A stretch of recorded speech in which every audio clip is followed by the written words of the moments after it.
안녕하세요. 존 가트맨 박사입니다.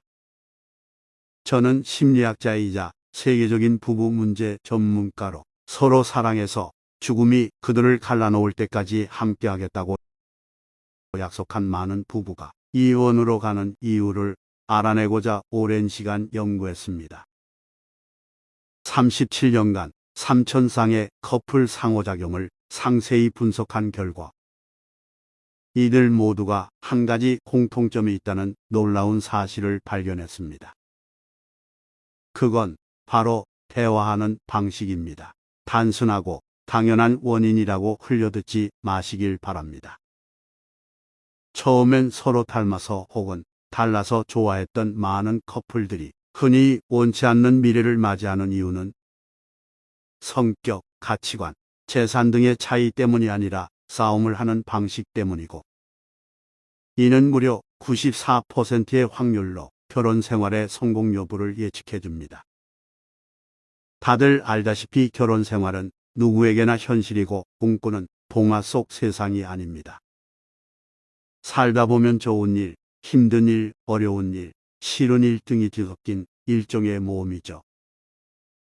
수많은 연구 결과에 따르면 부부 사이 관계의 질은 건강, 면역력, 수명과 행복을 좌우하는 결정적 요소라고 합니다.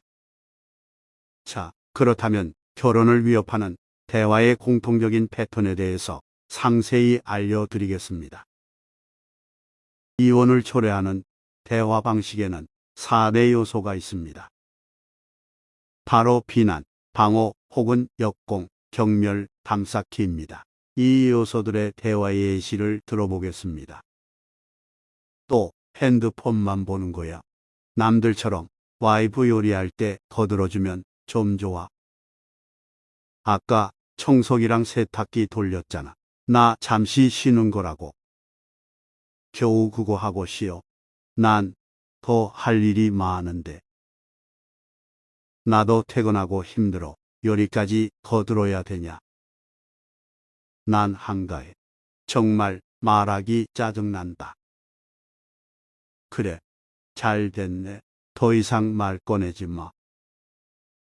이제 각 단계를 살펴보겠습니다. 첫 번째, 비난입니다. 이 단계는 본인의 욕구가 만족되지 않은 상황에 대해 상대방에게 탓을 돌리는 행동입니다. 당신은 말이야. 넌 왜 항상, 당신은 도대체, 글쎄 당신이 등의 표현으로 나는 문제가 없고 너가 문제가 있는 사람으로 인격적으로 비난하며 상대방의 감정을 상하게 하는 대화가 시작됩니다. 이럴 땐 본인의 만족되지 않은 욕구가 무엇인지 객관적으로 파악하고 그것을 상대방에게 부드러운 언어로 부탁해야 합니다. 가령 자신이 피곤해서 쉬고 싶은데 식사 준비가 걱정된다면 여보 나 오늘 좀 피곤한데 당신이 식사 준비 도와주면 안 될까?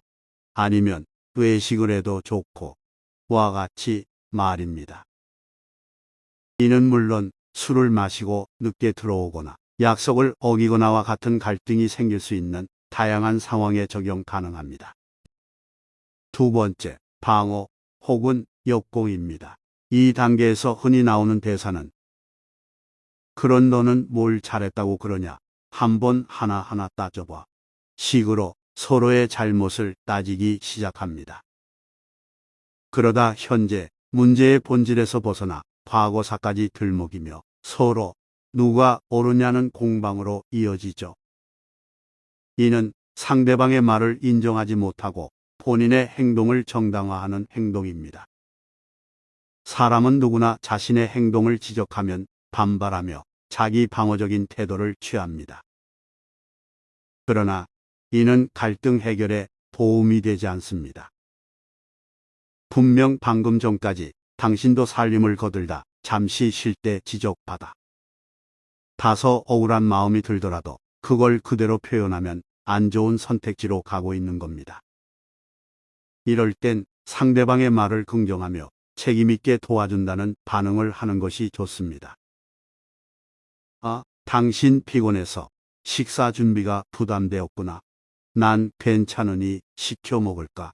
당신은 뭐 먹고 싶어? 세 번째, 경멸입니다.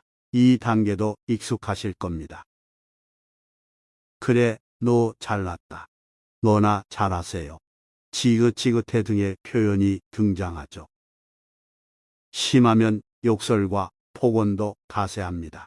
이 경멸 단계는 상대방을 비꼬고 조롱하며 비웃는 등의 행동으로 깎아내리며 상대의 정신과 신체에 가장 파괴적인 영향을 끼칩니다. 감염성 질병에 노출되거나 대화를 시작한 지 3분 내에 이 경멸을 사용한 부부의 경우 96%가 이혼한다는 결과가 있을 정도로 강력합니다. 이를 막기 위해서는 대화의 내용을 긍정과 부정의 반응 비율로 5:1 정도를 유지하며 대부분을 긍정적인 표현으로 바꿔야 합니다. 사소한 것들에 감탄하고 감사하는 방식으로 말이죠. 예를 들어 청소기랑 세탁기 돌려준 거 고마워. 당신 덕분에 일이 훨씬 수월해졌어. 와 같이 말입니다. 네 번째, 담쌓기입니다. 상대방이 나에게 보인 반응이 마음에 들지 않을 때 무시하면서 아무런 반응을 보이지 않는 단계입니다. 더 나아가 눈도 안 마주치고 밥도 각자 먹고 각방까지 쓰다 심해지면 외박, 가출, 별거로도 이어질 수 있습니다. 이러한 상대방과의 의사소통을 단절시키는 행위는 반복하다 보면 습관으로 굳어지기 쉽죠. 이럴 땐 벽을 쌓기보다 잠시 마음을 가라앉히는 시간을 서로 가지기로 합의하고 가벼운 산책이나 심호흡, 좋아하는 음악을 들으며 감정이 격해지는 것을 이완시킨 후 다시 차분하게 대화를 이성적으로 이어가면 됩니다. 이를 정리해서 대화를 제시해 보면 여보 나 오늘 좀 피곤한데 당신이 식사 준비 도와주면 안 될까? 아니면 외식을 해도 좋고. 당신 피곤해서 식사 준비가 부담되었구나. 난 괜찮으니 시켜 먹을까? 당신은 뭐 먹고 싶어? 청소기랑 세탁기 돌려준 거 고마워. 당신 덕분에 일이 훨씬 수월해졌어. 그래, 힘들면 우리 잠시 쉬었다 다시 얘기할까? 많은 커플들이 처음 제시한 부정적인 단계를 반복하게 되어 이혼으로 갑니다.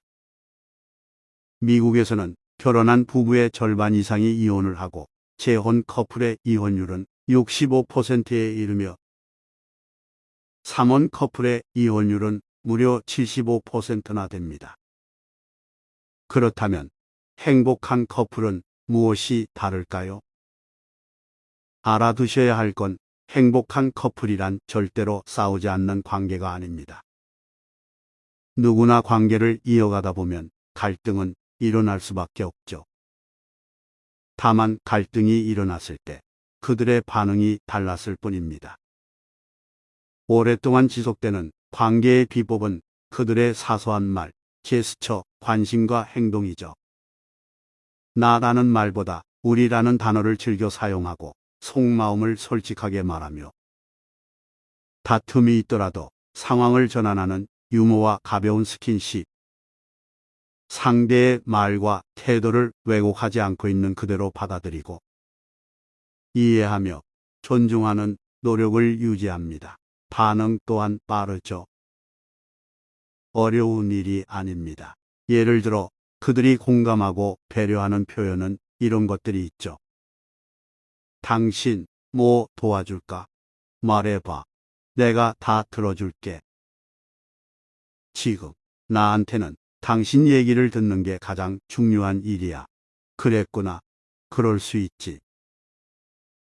당신 기분 이해해. 알지? 난 당신 편인 거. 어떻습니까? 쉽죠? 이런 것도 있죠. 당신 못 보던 옷인데 샀어. 잘 어울린다.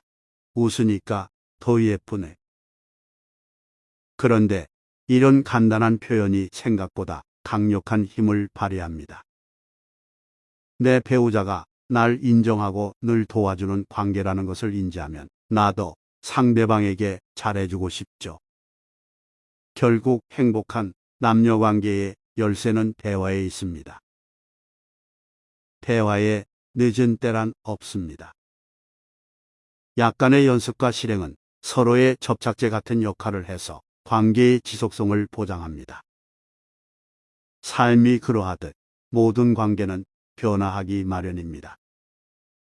서운했던 배우자를 탓하기 전에 자신에 대해 먼저 생각해보고 알려드린 대로 변화를 시도해 보시면 당신의 결혼 생활의 결과가 달라질 수 있습니다. 이 대화의 기술은 모든 상황에 적용 가능합니다. 사랑하는 연인, 이제 막 결혼한 커플, 결혼 생활의 권태를 느끼거나 혹은 더 나은 관계 개선을 원하는 커플 등 삶의 여러 단계에 있는 많은 사람들이 서로의 관계가 성장과 사랑의 진정한 원천이 될 수 있도록 이 중요한 대화의 기술을 익히셔서 당신의 현재 혹은 미래의 배우자와 오래 행복하시기를 바랍니다. 감사합니다.